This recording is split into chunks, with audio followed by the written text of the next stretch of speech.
सभी साथ में हैं। तो साथ में है तो हो सकता है कि थोड़ा हम कोई आगे है कोई पीछे है, लेकिन हमारा जो चलने का मार्ग जो है वो एक समान ही है, जिसे हम संसार से निर्वाण की तरफ जाने का मार्ग कहते हैं, जिसे हम आध्यात्मिक मार्ग कहते हैं, आध्यात्मिक अ, धम्म जीवन कहते हैं। तो ये धम्म जीवन जो है एक प्रकार से अज्ञान से प्रज्ञा की तरफ, अजागृति से जागृति की तरफ, अ, या दुख से परम सुख की तरफ जाने का जो मार्ग है, अ, वो यही है जो हम प्रयास कर रहे हैं, जो बुद्ध से आया है, जो धम्म से आया है और जो संघ से आया है। और ऐसे बुद्ध धम्म संघ को हम जितनी बार प्रणाम करें, वंदन करें, उतना कम है। लेकिन वो वंदन तभी सफल है जब हम सत्य को अनुभव करते हैं, चार आर्य सत्य को हम अनुभव करते हैं, अष्टांगिक मार्ग का हम अनुसरण करते हैं, और हम तीन जो लक्षण है, तीन जो अस्तित्व का स्वभाव है, धर्म है, अनित्य, अनात्म और दुख, उसको समझते हैं। उसी का ही दूसरा जो अर्थ जो है वह है शून्यता को समझते हैं, क्योंकि हमारा विषय शून्यता है। इस पूरे सूत्र में हमें बार बार शून्यता के साथ में हमें जुड़ना है। बुद्ध की पूरी शिक्षा जो है स्वभाव रहित है, और स्वभाव रहित है मतलब आत्मा रहित है। आत्मा रहित है मतलब किसी भी अस्तित्व का स्वरूप जो है वो अनित्य और अनात्म है। यही धर्म का सत्य स्वरूप है, और उसी को ही शून्यता कहा गया है। तो शून्यता का अर्थ खालीपन नहीं है, बल्कि उस खालीपन में जो कारण और परिणाम से जो घटना घटित हो रही है उसका अनुभव करना ही शून्यता है। तो धीरे धीरे हम शून्यता के उस अनुभव के तरफ अभ्यास में और ध्यान के माध्यम से हम जाने वाले हैं। हमने इसके पहले भी इसका अनुभव लिया है, ऐसा नहीं है कि ये हमारा पहली बार ही हमें अनुभव होता है, बल्कि कभी कभी ऐसा लगता है कि ये पहली बार हुआ है, लेकिन ऐसा नहीं है। इसके पहले भी हमें अनेकों बार इसके अनुभव हुए हैं, क्योंकि सत्य हमेशा हमारे साथ में ही रहा था, भूतकाल में हो, वर्तमान में हो और भविष्य में हो। लेकिन कभी कभी हमारी जो समझदारी उतनी सक्षम नहीं होती है। जो हमें अनुभव हमारे पहले कुछ वर्ष पहले या बचपन में या युवानी में जो भी हमें अनुभव आए हैं, या धम्म जीवन में जब से प्रवेश करे हैं, तब से हमें अनेकों अनुभव से हमारा धम्म जीवन हम आगे जी रहे हैं या प्रयास कर रहे हैं। तो उन सभी अनुभवों में कहीं ना कहीं ऐसे अनुभव हमें ज़रूर आए हैं, वो दुख के हो, सुख के हो, ध्यान के भीतर हो, हमारे आचरण में हो, हमारे स्वभाव में हो, जो कुछ भी हमने अनुभव किया है, वो कहीं ना कहीं उसी शून्यता के अनुभव के आसपास के अनुभव है। क्योंकि शून्यता ही सब कुछ है, जिसके वजह से हमें सुख भी होता है, दुख भी होता है, या हमारा जन्म होता है, मृत्यु होता है। ये सभी सत्यता के अलग अलग पहलू है, स्वरूप है, और उसमें कुछ बातें हमें समझ में आती है, कुछ समझ में नहीं आती है। तो ये हमारी जो अज्ञानता है, मूर्खता है, अजागृति जो है, हाँ, वो भी इसी के कारण है, क्योंकि वो भी प्रतीत समुत्पन्न है, वो भी शून्य है। कुछ भी नित्य नहीं है, कुछ भी आत्मभावी नहीं है, कुछ भी अहंकार या किसी को हम ये कह सके कि ऐसा ही है, ऐसा नहीं है, जो हमारा द्वंद्व रहता है हमारे अजागृति के कारण, हाँ, ऐसा वास्तविकता में नहीं है। लेकिन हमारे ज्ञान और अजागृति के कारण, नासमझी के कारण हम ऐसा उसको देखते हैं और महसूस करते हैं, और हम फंस जाते हैं। और वो फंसना ही एक प्रकार से संसार का दुख है। तो बुद्ध की शिक्षाओं का अगर सार देखा जाए तो वही सार प्रज्ञापारमिता सूत्र का सार है। क्योंकि ऐसा कहा जाता है कि जितने भी बुद्ध हैं, फिर शाक्यमुनि बुद्ध हो, या उसके पहले के बुद्ध हो, या उसके बाद में होने वाले बुद्ध हो, या हम में से जो भी लोग बोधिसत्व के और श्रोता पढ़ने के तरफ जाने के लिए हम जो भी प्रयास कर रहे हैं, सभी किसी में अगर जन्म होता है, या जिसका जो आधार है सभी बुद्ध होने का, बोधिसत्व होने का, या अनंत होने का, तो उसका आधार प्रज्ञापारमिता है। प्रज्ञापारमिता ही सबकी माता है, इसलिए उसको प्रज्ञापारमिता कहा जाता है। उसी गर्भ से सभी का जन्म होता है। और प्रज्ञापारमिता के गर्भ से ही सभी बुद्धों का, सभी सत्यता का जन्म होता है, या उस सत्यता से ही हम संसार की सत्यता को पहचान पाते हैं कि संसार निसार है, संसार दुख से भरा हुआ है। वो देखने की भी क्षमता हमें किस में से आती है? जब हमारे भीतर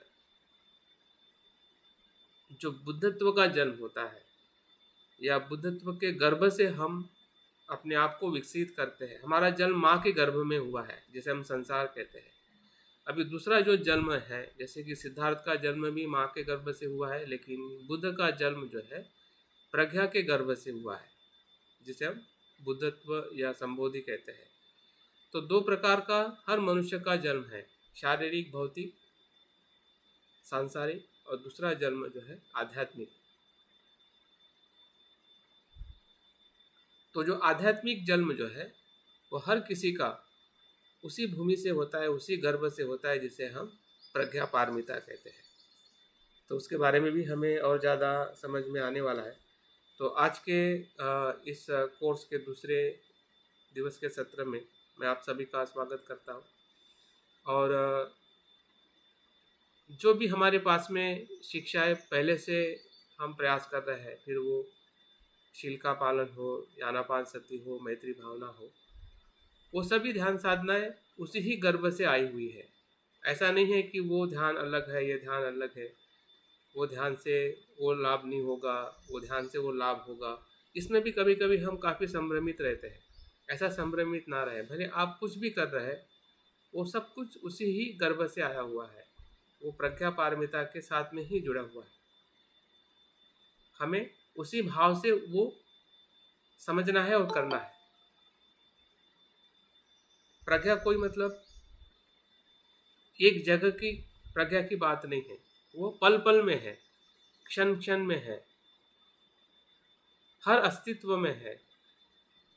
फिर वो अस्तित्व मार का हो, क्लेश का हो, दुख का हो या सुख का, उसका कोई भेद नहीं है कि भाई वो कुशल में ही होती है, अकुशल में नहीं होती, ऐसा नहीं है। हाँ, माँ अपने बच्चों को सिर्फ अच्छा होता है तभी प्यार करती है, ऐसा नहीं है। हाँ, माँ तो बुरे पल में भी बच्चे से प्यार करती है। तो जो माता जो है, वो माता का जो स्वभाव जो है, वो हर समय में उस पुत्र के साथ में होता है, ताकि उसको वो दुख से मुक्त कर सके। तो हमारी प्रज्ञा या प्रज्ञा पारमिता का जो अस्तित्व जो है हर जगह पर है। इसलिए हमारे जो कुछ भी कुशल और अकुशल कर्म है, या जो कुछ भी हमारे पास में प्रैक्टिसेस है, उस हर जगह पे प्रज्ञा पारमिता का अस्तित्व है। क्योंकि जब हम कोई भी कर्म प्रज्ञा पारमिता के तत्व पे करते हैं, जिस तत्व को हम देखते हैं कि जो अस्तित्व जो है वो मैं से रहित है, उसमें मैं ऐसा कुछ नहीं है जिसके वजह से हमसे या हम कर्म करते हैं। जो भी कर्म करते हैं प्रतीत्व से उत्पन्न है, और उस भाव से जब हम देखते हैं तो वहाँ पे प्रज्ञा पारमिता का उदय हो जाता है। तो ये बोधिसत्व से बुद्धत्व के तरफ जाने का मार्ग है, जो हम सभी इस मार्ग पर जुड़ चुके हैं। और जुड़ने का कारण एकमात्र नहीं है कि सिर्फ हम बौद्ध बने हैं या बौद्ध परिवार में हमारा जन्म हुआ है, बल्कि मनुष्य जन्म ही एक महत्वपूर्ण कड़ी है कि हम इस मार्ग से जुड़े हुए हैं। हर मनुष्य जो है इसी मार्ग की खोज में है, लेकिन किसी को वो मार्ग मिलता है, किसी को नहीं मिलता है। हमें मिल चुका है बाबा साहब के पुण्याई से, हमारे माता पिता के पुण्याई से, या बनते संरक्षित जी के पुण्याई से हमें मिल चुका है, लेकिन फिर भी चलने का जो हौसला जो है हम स्वयं कर रहे हैं। हमारी जो खुद की जो सोच जो है, बुद्धत्व की सोच जो है, वो सोच हमें मदद कर रही है कि मुझे इस पथ पर चलना है। और इस बात को एहसास करते हुए अगर हम आगे बढ़ते हैं तो निश्चित ही है कि जिसको हम बोधिसत्व कहते हैं, आ, या बोधिसत्व का जो मार्ग जो है हमारे से होते हुए ही गुजरता है, वो किसी और का मार्ग नहीं है। हम किसी और बोधिसत्व के मार्ग की बात नहीं कर रहे हैं। अगर आपको ऐसा लगता होगा कि ये बोधिसत्व जो बनता है उसके लिए है, ऐसा नहीं है। हम अपने ही मार्ग की बात कर रहे हैं कि हमें ही बोधिसत्व के उस पथ पे चलते हुए अपने आप को महसूस करना है और जानना है कि हम भी उसी के मार्ग के यात्री हैं, जिस मार्ग पर बोधिसत्व चलते हैं और ज्ञान को या संबोधि को प्राप्त करते हैं। तो प्रज्ञापारमिता बोधिसत्व के साथ में जुड़ी हुई है। वो कैसे जुड़ी हुई है और कैसे उसे हमें अनुभव करना है, उसको हम धीरे धीरे अभ्यास के माध्यम से समझने वाले हैं। तो हम बोधिसत्व की प्रतिज्ञाओं को हम स्मरण करते हैं, जो हमने कल भी 4 प्रतिज्ञा, ये बार बार हम स्मरण करेंगे। और कल से जो हृदय पारमिता सूत्र जो है उसका भी हम पठन करेंगे। अगर आप में से किसी को अगर हृदय पारमिता सूत्र का अगर पठन करना अच्छा लगता है और आप अच्छी तरह से कर सकते हैं, ऐसे कोई अगर मित्र है तो आप नाम दे सकते हैं, ताकि आपके माध्यम से ही उस सूत्र का हम हर वर्ग में पठन करके ही हमारा क्लास शुरुआत करेंगे। ताकि मैं या आप ये ज़रूर सोचें कि 10 दिन में वो सूत्र का पठन करते करते वो हमारे मन में स्मरण हो जाना चाहिए, उसको हमें याद भी करना है। और याद करने से हमारा चिंतन जो है और सरल हो सकता है।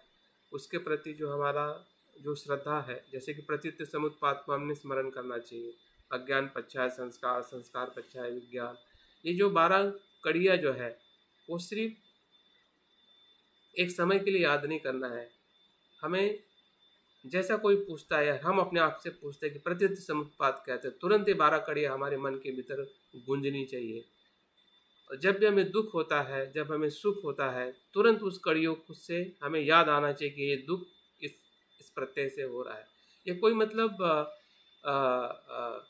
एकेडमिक शिक्षा नहीं है कि एक बार याद कर लो और फिर जब ज़रूरत पड़ेगा तब याद करेंगे। वो प्रकार की शिक्षा हम नहीं ले रहे हैं। वो शिक्षा का इसमें कोई भी महत्व नहीं है। आधार है, क्योंकि हमें उसी शिक्षा के कारण हम भाषा को समझ रहे हैं या सूत्रों को पढ़ रहे हैं एकेडमिक या शिक्षा लेने से। लेकिन हम जिसका अभ्यास कर रहे हैं, जीवन की शिक्षा है। उस जीवन की शिक्षा में हमें उस जो उपदेश है या बुद्ध की जो अनुभव जो है उसको हमने तुरंत हमारे मन में उसको स्मरण होना चाहिए। उसी को स्मृति कहते हैं। अगर उस स्मृति का हम उपयोग नहीं करते तो हम धम्मक में ज़्यादा गहराई में और ज़्यादा सफलता की तरफ नहीं जा सकते हैं। हम अच्छे विद्यार्थी नहीं बनेंगे, बुद्ध के अच्छे अनुयायी नहीं बन पाएंगे।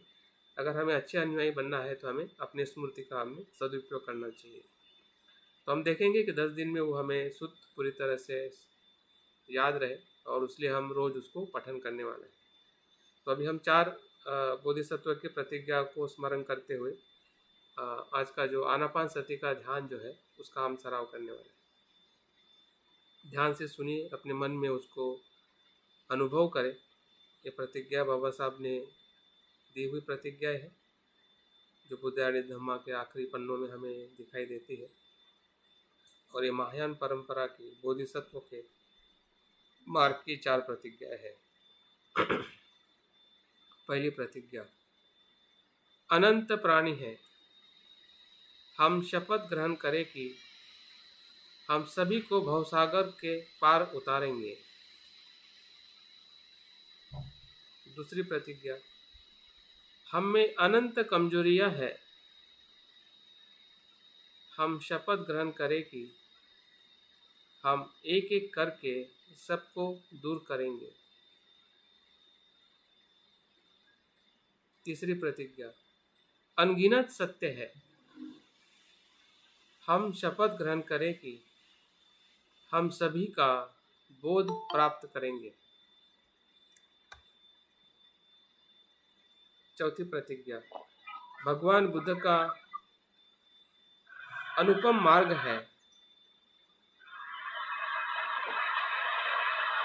हम शपथ ग्रहण करते हैं, हम उस पर पूरी तरह चलेंगे। तो ये चारों प्रतिज्ञा ये शून्यता के साथ में जुड़ी हुई है। अनंत प्राणी, हम में अनंत कमजोरियाँ और अगणित सत्य और बुद्ध का अनुपम मार्ग, इन चार शिक्षाओं को हमें इस बोधिसत्व प्रतिज्ञा में हमें समझना है। तो इन चारों प्रतिज्ञाओं का संबंध जो है शून्यता के साथ में है।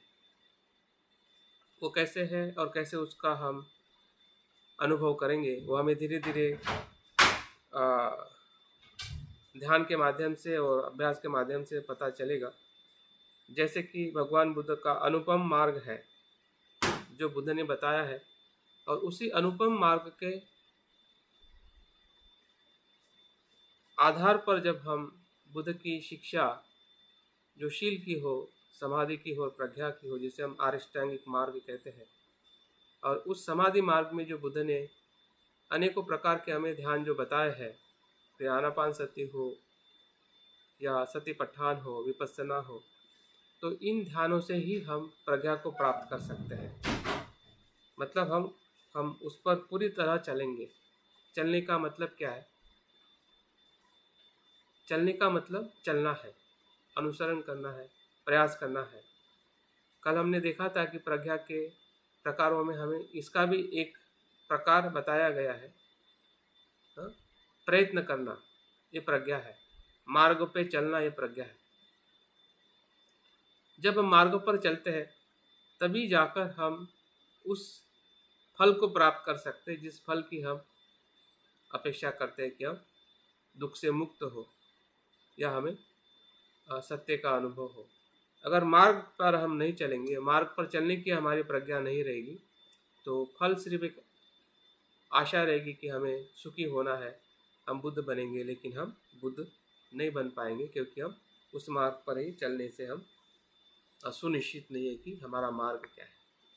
तो आनापान सती एक अपने आप में मार्ग है। आपने सुना होगा और बुद्ध के उपदेशों में भी हमें मिलता है। अगर हम मध्यम निकाय का जो आनापान सती सूत्र जो है उसका जब अभ्यास करते हैं, या दिग्ग निकाय में महासतीपट्ठान सूत्र है, ये दोनों सूत्र जो है आनापान सती के वर्णन का महत्व जो है, ये कोई सांस को देखने का और गिनती करने का ध्यान नहीं है। जैसे हम अक्सर सांस को, आनापान सती को लंबे समय से कर रहे हैं, तो हमारा ज़्यादा से ज़्यादा ध्यान गिनती और सांस देखने में ही जाता है। शुरुआत वही से होता है और 15-20 मिनट, आधे घंटे के बाद मन भटकते भटकते हमारा ध्यान समाप्त हो जाता है। हमें लगता है कि आनापान सती हम कर रहे हैं, लेकिन जब हम सूत्रों को पढ़ते हैं और उसकी गहराई को समझने का प्रयास करते हैं, तब लगता है कि हमारा आनापान सती सिर्फ किनारे पे खड़े रह के हम आनापान सती कर रहे हैं। जैसे कि हम समंदर को देखते हैं और किनारे पे रह के उसकी सुंदरता देखते हैं, कितना सुंदर है, अद्भुत है, लेकिन उसके भीतर हम जाने का प्रयास नहीं करते हैं। तो अगर नहीं कर रहे हैं तो प्रयास करें। आज हम ध्यान में उसी प्रकार का प्रयास करने वाले हैं। कुछ बातें मैं बताऊंगा कि आज के ध्यान में हमें आनापान सती क्यों करना है और कैसे करना है। इस सूत्र के आधार पर बुद्ध अपने अनुयायी को कहते हैं कि आनापान सती जो है निर्वाण के तरफ ले जाने का मार्ग है, और निर्वाण ही शून्यता है। जब हम शून्यता की बात करते हैं तो दूसरा तीसरा कुछ नहीं, निर्वाण का ही अनुभव है, जहाँ पे सभी क्लेशों का और अज्ञान का नाश होता है, जिसमें जो मैं का अस्तित्व निराधार होता है, टूट जाता है, और हम सत्यता को जैसा है वैसा देखते हैं। वही निर्वाण का अनुभव है। और उस निर्वाण के अनुभव में हमें बहुत सारे मार्ग का अनुसरण करना पड़ता है, जैसे कि 4 स्मृति प्रस्थान है, सप्तबोधांग है, आष्टांगिक मार्ग है और ब्रह्म विहार है। तो बुद्ध कहते हैं कि इन सभी मार्ग पर या इस सभी की अगर प्राप्ति करनी है तो आनापान सती उसके लिए महाफलदायी है। जैसे कि हमने बोधिसत्व की अंतिम प्रतिज्ञा में देखा कि भगवान बुद्ध का अनूप मार्ग है, हम शपथ ग्रहण करें कि उस पर पूरी तरह चलेंगे। तो ये पूरी तरह चलने का जो हमारा संकल्प जो है, ये बोधिसत्व के अनुभव में हमें लेके जा सकता है। लेकिन जब हम उस सूत्र को सही तरीके से समझें और उसका अनुसरण करें, क्योंकि बुद्ध की हर एक बात जो है वो सत्यता से भरी हुई है, और वो सत्यता, जिस सत्यता को बुद्ध शब्द में भी बयान नहीं कर सकते, उस सत्यता की बात भरी हुई है। बुद्ध के शब्द सत्य नहीं है, उसका जब हमें अनुभव आएगा तब वो सत्य बनेगा, तब तक शब्द शब्द है। इसलिए बुद्ध को भी कठिन हुआ था कि किस प्रकार से सत्य को बताया जाए। फिर भी उन्होंने सब शब्द के माध्यम से हमें जो सत्य बताया है, तो वो संपूर्ण सत्य नहीं है। जो उसके भीतर सत्य है उसके तरफ जाने के लिए हमें प्रयास करना पड़ेगा, और तब जाके हमें सही अर्थ में बुद्ध जो कहना चाहते हैं वो सत्य क्या हमें समझ में आएगा। और इसलिए आनापान सती बुद्ध कहते हैं कि महाफलदायी है। सभी प्रकार के धर्म को, फिर वो स्मृति प्रस्थान हो, सप्तबोध्यांग हो, अष्टांगिक मार्ग हो, 4 ब्रह्म विहार हो, सभी का बोध होता है आनापान सती से। और उतना ही नहीं, वो निर्वाण के अनुभव में भी ले जाता है, जिसे हम शून्यता और प्रज्ञा पारमिता कहते हैं। बुद्ध स्वयं भी आनापान सती करते करते ही संबोधि को प्राप्त हुए हैं। जैसे कि प्रज्ञा पारमिता के बारे में कहा जाता है कि वो सभी की माता है, सभी बुद्ध उसी से जन्म होता है। उसी प्रकार से आनापान सती को भी कहा जाता है कि सभी जो बुद्ध जो है आनापान सती करके ही संबोधि को प्राप्त करते हैं या प्रज्ञा को प्राप्त करते हैं। तो आनापान सती और संबोधि या शून्यता का जो तालमेल जो है, या उसका जो महत्व है, उसको हमें समझने की कोशिश करनी चाहिए कि आनापान सती कितनी गहन, कितनी महान, कितनी महत्वपूर्ण है। वो सिर्फ सांस को देखना वो नहीं है, वो प्राथमिक अभ्यास है जिसे हम सांस को देखते हैं। लेकिन सांस को देखते देखते हमें बहुत कुछ देखना है। सांस को इसलिए देखने का बताया जाता है क्योंकि बाकी जितने भी धर्म जो है वो सांस की तरह सूक्ष्म है। क्योंकि आप देखोगे कि हमारे जो 4 भौतिक घटक है, पृथ्वी, आप, तेज और वायु, तो इन चारों घटकों में पृथ्वी थोड़ी स्थूल है, कठिन है, कठोर है। पानी थोड़ा तरल है, अग्नि में उष्णता है। और जो वायु जो है वो सभी से ज़्यादा चंचल है, ज़्यादा तरल है, ज़्यादा प्रवाहित है, गतिशील है। और जो अस्तित्व का जो धर्म जो है वो भी गतिशील है। और उस गति को समझने के लिए उसकी जो पूर्व गति है, वो गति तो उससे भी भयंकर है, जिसे हम धर्म कहते हैं। ऐसा कहते हैं कि जो मन का जो धर्म जो है वो एक क्षण में 16 गुना बदलता है। चित्त जो है, चित्त का धर्म जो है, भौतिक बदलाव से, भौतिक वस्तु जब एक क्षण में बदलती है उससे 16 गुना बदलती है। तो उस बदलाव को आप कैसे समझोगे? तो उसके आसपास का जो घटक है कि जो उसके बराबरी में या थोड़ा उसके इर्द गिर्द जो बदल रहा है, उसको अगर आप समझोगे तो उसके अनुभव से आप उसको भी समझ सकते हैं। इसलिए जो सांस का जो आलंबन देकर जो निराकार है, जो ऐसा ही आलंबन है, उसमें कुछ भी हमारी ना आसक्ति है ना द्वेष है। वो अपने आप में ही शुद्ध है। उससे आप आसक्ति भी नहीं कर सकते। श्वास को आप आसक्त करके पकड़ के रख सकते हैं क्या कि हाँ मेरा सांस है, ये अंदर ही रहना चाहिए क्योंकि मैं अंदर ही लेना रखना चाहता हूँ। ऐसा करने से तो सांस नहीं रह सकता है। ना बाहर आप अपनी इच्छा से भेजते हैं, ना अंदर वो अपनी इच्छा से आता है। मतलब वो राग और द्वेष से रहित है। वही धर्म है। शुद्ध धर्म क्या है? जिसमें ना राग है ना द्वेष है, ऐसा आलम्बन, ऐसा विषय श्वास है, और इसलिए प्राथमिक तौर पे उसको समझना ज़रूरी है। लेकिन उसी को समझना ही पर्याप्त नहीं है, वो शुरुआत ज़रूर है। और इसलिए उस आनापान सती से जो हमें जागृति मिलती है, सरलता मिलती है, एकरूपता मिलती है, या एक शांतता या तनाव मुक्त रहने का जो हमें अवसर मिलता है, हाँ, मन को और शरीर को, तो वो फिर निर्वाण के द्वार खोल देता है। कैसे खोलता है? तो बुद्ध बताते हैं, शुरुआत में बुद्ध बताते हैं कि साधक या जब बौद्ध उपासक या भिक्षु को बुद्ध कहते हैं कि एक पेड़ के नीचे जाके आप जागृति से बैठिए। ये बैठक से शुरुआत होती है, स्मृति पूर्वक बैठिए। आपकी बैठक कैसी होनी चाहिए? सुखद और तनाव मुक्त होनी चाहिए। आपकी स्मृति जो है आपके सामने होनी चाहिए, स्मृति पूर्वक बैठना है। तो जैसे कि हम बैठक लेते हैं, वहां से शुरुआत होती है आनापान सती की। फिर आगे दूसरे स्टेज में बुद्ध कहते हैं कि हमें होशपूर्ण श्वास को आते देखना है और होशपूर्ण श्वास को जाते देखना है। ये प्राथमिक अभ्यास है जो हम करेंगे पहले स्टेप में।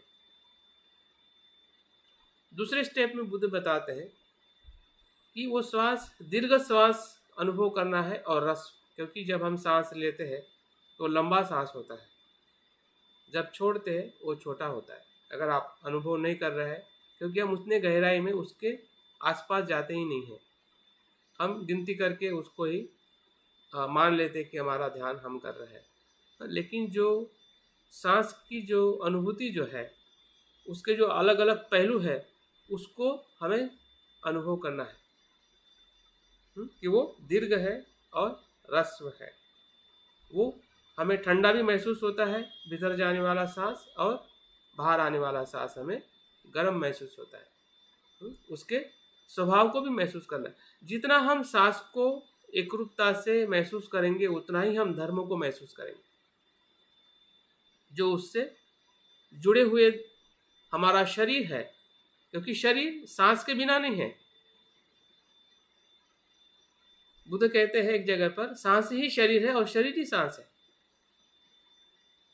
आप शरीर किसे कहते हैं? जो दिखाई देता है ठोस वो शरीर है? नहीं, सांस ही शरीर है, क्योंकि हर पेशी में सांस ही जा रहा है, जिसके वजह से हमारा शरीर क्षण प्रतिक्षण जीवित है। तो बुद्ध आगे कहते हैं कि पूरे शरीर के भीतर सांस जा रही है, पूरा शरीर सांस ले रहा है और सांस छोड़ रहा है। ये तीसरी स्टेप में हमें देखना है। अभी हम थोड़ा और आनापान सती को और गहराई में लेके जा रहे हैं। जैसे कि समंदर में हम किनारे में रहते हैं, नदी में, और फिर हम धीरे धीरे उस नदी के भीतर पूरी तरह से हमारा शरीर तैरने लगता है। हम उसके भीतर का भी देखने लगते हैं कि समंदर के भीतर कितनी सुंदरता है। अनेक प्रकार की वनस्पतियाँ हैं, प्राणी हैं, और उसको हम देखने का प्रयास करते हैं। उसी प्रकार से हमारा जो सांस जो है वो पूरे शरीर को अवलोकन करता है, मस्तिष्क से लेके पांव तक, और उस अनुभूति को देखता है कि शरीर शरीर है। वो भले कितना भी गंदा हो और कितना भी सुंदर हमें दिखने लगता हो, शरीर के प्रति हमारी दोनों भाव है। जब हम बाहर से देखते हैं तो बहुत सुंदर दिखाई देता है, लेकिन उसी शरीर को जब हम भीतर से देखते हैं तो बहुत गंदा दिखाई देता है। लेकिन सुंदर और गंदा जो है हमारी धारणा है। शरीर ने थोड़ी कहा है कि मैं सुंदर हूँ और मैं गंदा हूँ। शरीर ने तो नहीं कहा है, ये हमने हमारी धारणा बनाई है। लोगों ने जो शब्द दिए हैं, सुंदर और कुरूप, या उस शब्दों को हमने मान लिया कि ये सत्य है। लेकिन सत्य की खोज हम खुद कर रहे हैं कि सही में शरीर का सत्य क्या है। तो शरीर का सत्य श्वास है, श्वास ही शरीर है, शरीर ही श्वास है। तो इसको हम चौथी स्टेप में हम देखेंगे। और पांचवी स्टेप में जो काया के संस्कार है, जो हमें वेदना हो रही है, हाँ, संवेदनाएं हो रही है, और जिसके कारण ये शरीर बना है, पृथ्वी, आप, तेज, वायु के इस संस्कारों से, हाँ, ये हमारा 4 घटकों से ये अस्तित्व बना है, उसको हम देखेंगे। शरीर को देखना और शरीर के वेदना और संस्कारों को देखना, ये भी आनापान सति के भीतर से ही अनुभव हमें आगे आगे उस जो सांस की जो स्मृति जो है वो हमें काया के स्मृति में परिवर्तित करनी है। स्मृति मतलब जागृति, और जागृति का जो अर्थ जो है वो हर जगह पर है। सिर्फ सांस की जागृति ही जागृति नहीं है, बल्कि सांस की जागृति के साथ हमें अपने काया की भी जागृति रखनी है। फिर क्या हो जाएगा, श्वास वहां पे किसी किसी को लगता है ना कि सांस आ रहा है कि जा रहा है पता नहीं चल रहा है, वो इसी के कारण है क्योंकि सांस का आना और जाना जो है, हाँ, वो नैसर्गिक प्रक्रिया बन जाती है। उसकी जागृति न रखते हुए भी हम सांस ले सकते हैं या ले रहे हैं, और हमारा पूरा ध्यान जो है, हाँ, हमारे शरीर और शरीर के भीतर जो चित्त जो है उसके तरफ आ जाता है, और इसलिए सांस का जो आना जाना जो है वो हमारे लिए रुक जाता है, ऐसा अनुभव होता है। लेकिन वो शरीर के लिए रुकता नहीं है, मन के लिए रुक जाता है। अभी वो मन के साथ में जुड़ा हुआ है क्योंकि हम प्राथमिक है, लेकिन जैसे ही हम सांस के गहराई में आ जाते हैं तो फिर वो मन जो है सांस के साथ में उसका जुड़ा हट जाता है, क्योंकि सांस के साथ हटेगा तभी तो मन के भीतर जाएगा। आप हमेशा सांस को देखते रहोगे तो मन के भीतर आप कैसे जाओगे? और उसी का नाम एकाग्रता है। एकाग्रता क्या करती है, आपके सांस के आलंबन से जो शरीर के प्रति जो आपका लगाव है, प्लीज अपने माइक को आप थोड़ा म्यूट कर दीजिए। सिद्धार्थ जी, थोड़ा टेक्नोलॉजी को समझने का प्रयास करें। आप म्यूट कर देना सर। ठीक है, मैंने तो कर दिया, लेकिन मुझे बार बार नीचे ऊपर जाना पड़ता है ना, तो आप लोग भी थोड़ा टेक्नोलॉजी को जब भी आप इस्तेमाल कर रहे हैं तो थोड़ा आप भी समझिए कि कहाँ से क्या पे ऑन और ऑफ करना होता है। तो वेदना और संस्कारों को हमें अनुभव करना है नेक्स्ट स्टेज में, और उसके बाद और गहराई में बुद्ध बताते हैं, हाँ, कि उसके भीतर हमें जो प्रीति का अनुभव होता है, आश्वास और प्रश्वास में सांस भीतर जाते हुए भी हमें प्रीति का अनुभव होता है। जैसे हम शरीर को जब पूरे सांस के साथ महसूस करते हैं तो हमें प्रीति का अनुभव होने लगता है, एक प्रकार का आनंद जो है, हाँ, हमारे शरीर के भीतर जो भी हमारा अस्तित्व जो है, हाँ, उसको जैसा हम सांस के साथ देखते हैं तो उसके प्रति जो हमारी धारणाएं जो है वो टूटने लगती है, और उसी से हमें एक प्रीति का अनुभव होने लगता है। वही प्रीति वो सुख में परिवर्तित होती है। प्रीति और सुख एक पल के 2 स्तर है। एक क्षण में हमें प्रीति अनुभव होगी और वही प्रीति सुख में परिवर्तित होगी। जैसे कि आप शब्दों को सुन रहे हैं और सुनकर अनुभव करते हुए उसको स्मरण भी कर रहे हैं, याद में भी चला जा रहा है कि ये शब्द मुझे याद रखना है, वो स्मृति भी बन रही है, अनुभव भी बन रहा है, हाँ? तो ये जो एक पल में 2 बातें घटित होने लगती है और वो प्रक्रिया निरंतर चलने लगती है, और ये प्रीति जो है, प्रीति और सुख के साथ हमारा संपर्क आने लगता है कि जो हमारे ध्यान के भीतर के अनुभव है। और आखिरी बुद्ध बताते हैं उससे भी हमें आगे जाना है, क्योंकि वो ध्यान का अनुभव है, वो मन का अनुभव नहीं है। मन की शुद्धता और गहरी है। जो हम कुशल कर्म करते हैं और हमें कुछ अनुभव होता है वो सुख है, लेकिन वो सुख चित्त की विमुक्ति नहीं है। उस सुख से हमें चित्त की विमुक्ति की तरफ जाना है, और इसलिए बुद्ध आगे बताते हैं कि हमें चित्त के संस्कारों को महसूस करना है। चित्त के जो संस्कार जो है, फिर उसमें हमारे विचार है, कल्पना है, हाँ, उसको आते जाते देखते हुए उसका जो अनित्य भाव है, जैसे कि सांस का जो अनित्य भाव हम महसूस करते हैं, सांस का आना और जाना, तो वैसे ही विचारों के मन के भीतर जो कुशल जो भी संस्कार उत्पन्न होते उस पल में, उस क्षण में, उस प्रवाह में, उन सभी धर्मों को अनित्यता के रूप में जैसे जैसे महसूस करते हैं वहां से निर्वाण का द्वार खुल जाता है। सुख निर्वाण के द्वार की क्या बोलते हैं पूर्व तैयारी है। ध्यान का सुख क्या है? निर्वाण के भीतर जाने की पूर्व तैयारी है। क्योंकि चित्त अगर सुख रहेगा या सुख में रहेगा, शांत रहेगा, तभी निर्वाण का द्वार खुलेगा। निर्वाण का द्वार खुलने का मतलब क्या है? अनित्यता का अनुभव। अनित्यता का अनुभव ही अपने आप में निर्वाण का द्वार है।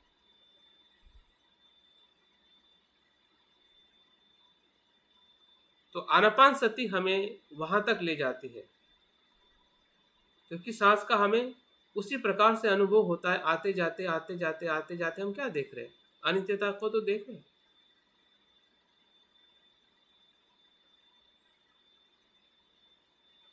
और जो सांस का धर्म जो है, जो स्पर्श होता है या शरीर में जो वेदनाएं हो रही है, उसको हमने क्या देखा? वो भी अनित्यता ही देखा, तभी तो हमें सुख का अनुभव हुआ। लेकिन जब हम चित्त को अनित्यता के स्तर में देखते हैं, क्योंकि चित्त जो है वही हमारा बंधन का कारण है और वही बंधन से मुक्त होने का भी कारण है। अगर हम अनित्यता को नहीं देखते, चित्त की अनित्यता को, शरीर की अनित्यता को देखते, चित्त की अनित्यता को नहीं देखते, तो हम विमुक्त नहीं हो सकते। शरीर की अनित्यता को देखना ही पर्याप्त नहीं है। मन की अनित्यता को देखने से ही हम विमुक्ति की तरफ जा सकते हैं। हाँ, तो उस समय आने वाले जो भी क्लेश है, विचार है, जो भी धर्म जो है, हाँ, हाँ, उसको जैसे जैसे हम जागृति से, शांत मन से देखते हैं, तो उसका धर्म जो है वो हमें उसी भाव से अनुभव होता है जो उसका धर्म है। हमारे विचारों से, हमारी कल्पनाओं से नहीं होता है, बल्कि वो खुद ही उस अनित्यता के धर्म से हमें महसूस होने लगता है, क्योंकि हम बहुत ही शांत हो जाते हैं। अगर मन शांत है तो जो कुछ भी वहाँ पे घटित होगा उसको हम वैसे ही देखेंगे जैसा उसका धर्म है। और वही देखेंगे मतलब क्या देखेंगे? वो अनित्य देखेंगे। और वही अनित्यता क्या करेगी? हमें विराग को निर्माण करेगी। किसके प्रति विराग? हमारे पंच स्कंदों के प्रति विराग। जो अभी तक इस शरीर और मन को या पूरे अस्तित्व को हम मैं मेरा समझते थे, तब हमें लगेगा कि मैं तो अनित्य है। तो किसका राग, किसका द्वेष? ये जो शब्दों में हम समझ रहे हैं, इसको हमें आनापान सती के ध्यान के माध्यम से समझना है।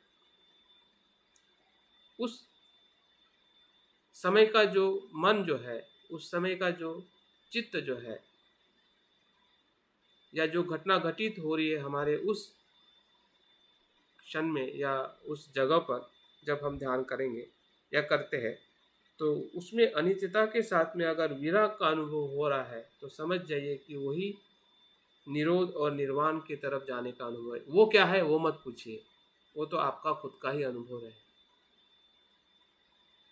और इसलिए निर्वाण के बारे में बुद्ध बहुत कम बात करते हैं। लेकिन विराग ही, अनासक्ति ही अपने आप में बुद्धत्व का, उस विशालता का, विराटता का या असीमता का अनुभव है, जो हमें प्रज्ञा और विमुक्ति की तरफ ले जाती है। तो विमुक्ति अपने आप में अनुभव है, इसलिए वो अनुभव क्या है, वो कैसा है, वो स्वयं को ही अपने अस्तित्व में उसका हमें अनुभव करना है। वो शब्दों से पर है, इसलिए उसको शब्दों में बयान कम शब्दों में ही किया जा सकता है। लेकिन जो उसके पहले का जो कुछ भी प्रयास जो है, जो बुद्ध ने हमें आनापान सती के माध्यम से जो बताया है, उसका हम सराव करते हुए अनुभव करने का प्रयास करें। तो चलिए ध्यान के लिए अपने शरीर को जिस प्रकार से बुद्ध बताते हैं कि पेड़ के नीचे जाकर अपनी बैठक ठीक कर लीजिए। अभी तो हमारे पास पेड़ हमारा घर है, क्योंकि हम घर में बैठे। हेलो, हाँ सुभाष जी। इसमें जहाँ तक मैंने करीब 15-20 स्टेप नोट किए हैं जो आप बोलते गए ना, समझ रहा हूँ। हाँ। लेकिन इनको अनुभव के स्तर पर एक सिटिंग में ये सारी बातें नहीं आ सकती। तो मेरा ऐसा निवेदन है कि इसको 4-5 को एक उसमें सिटिंग में, फिर 4-5 को दूसरी सिटिंग में, ऐसे करके तो ये हर दिन ऐसा एक ध्यान का एडिशनल सत्र रख सकते हैं, नहीं, इसमें आएगा सुभाष जी, जो हम ताकि ये सारा ये सब कुछ आएगा। ये तो सिर्फ मैंने इसमें आनापान सत्य सूतक के माध्यम से बताया है, लेकिन ध्यान हम जो करने वाले, इसी के आधार पर हमारे सभी ध्यान होने वाले हैं। ठीक है। ठीक। तो आनापान सति का हम अनुभव करते हुए शून्यता का या विमुक्ति के कुछ पलों का हम अनुभव करने वाले हैं। तो अपने बैठक को ठीक कर लीजिए। देखिए, आप उसी प्रकार से बैठे जिस प्रकार से बुद्ध अपने अनुयायी को कहते हैं, और हम अपनी बैठक को जागृति से और सरलता से हमने ठीक कर ली है। धीरे धीरे आंखों को बंद करते हुए पूरी बैठक का अनुभव करें। सर से लेके पांव तक कहीं पर भी तनाव, दर्द नहीं है।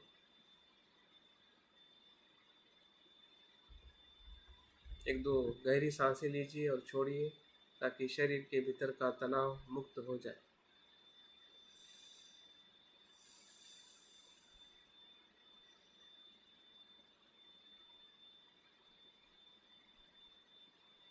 और आंखों को भी पूरी तरह से बंद ना करें, थोड़ा हल्का सा खुला रखें, ताकि आप आपके नाक के आसपास के हिस्से को आप देख पा रहे हैं।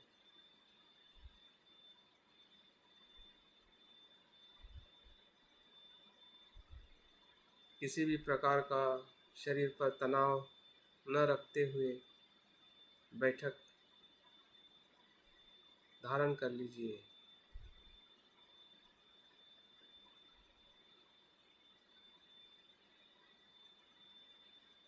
आनापान सति जिस ध्यान से बुद्ध ने संबोधि को प्राप्त किया है, उसी मार्ग का अनुसरण करते हुए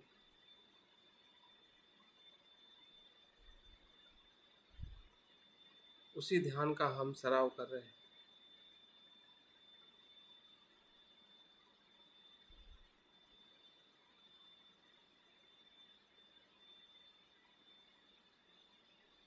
ध्यान के प्रति जो हमारा छंद है, उत्साह है, इच्छा है,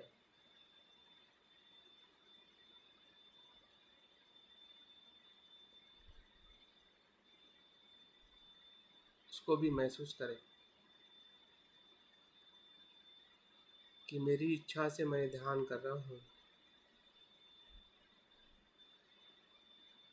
मैं जानना चाहता हूँ कि मेरे जीवन का सत्य क्या है।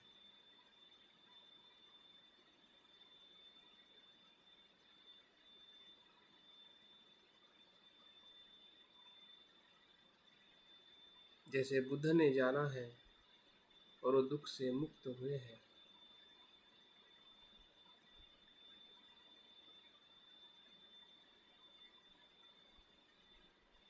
मैं भी उसी पथ पर ध्यान करने की इच्छा रखता हूँ।